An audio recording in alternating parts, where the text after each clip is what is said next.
Good morning বন্ধুরা, বলো তোমরা সবাই কেমন আছো? আশা করি তোমরা সবাই খুব ভালো আছো। তো এই যে দেখো, যে ছেলে আর আমি এই যে আমার বেগুন গাছের বেগুন তুলতে এসেছি। খুব যুদ্ধ করে বেগুনগুলো তুললাম, বাপরে উঠাতেই পারতেছিলাম না।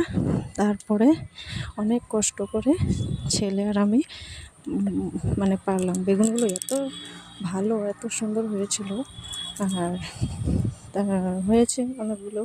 তো ছেলেকে বললাম তুই ধর, ও বলছে কি মা কাটা, মানে বেগুনে উপরে কাটা কাটা থাকে না ওগুলো। তো উঠালাম, উঠে একটু তোমাদেরকে দেখিয়ে দিলাম। দেখো বেগুনগুলো, অনেকগুলো বেগুন হয়েছিল।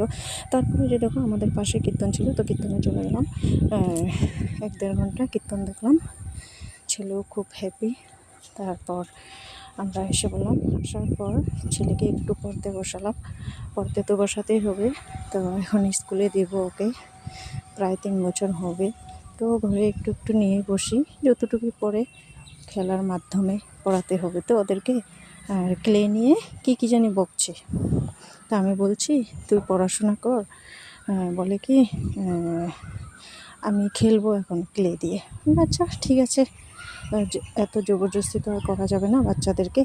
তো দেখো খুব মোমো খেতে ইচ্ছে করেছিল, বরকে বললাম তুমি আসার টাইমে, টিউশন থেকে আসার টাইম মোমো নিয়ে এসো। তো খেলাম। তারপরে দেখো মুখ টুক ক্লিন করে ড্রেস চেঞ্জ করে ওরা শুয়ে পড়েছে। তো এসে করলাম। তো গুড নাইট, সবাই খুব ভালো।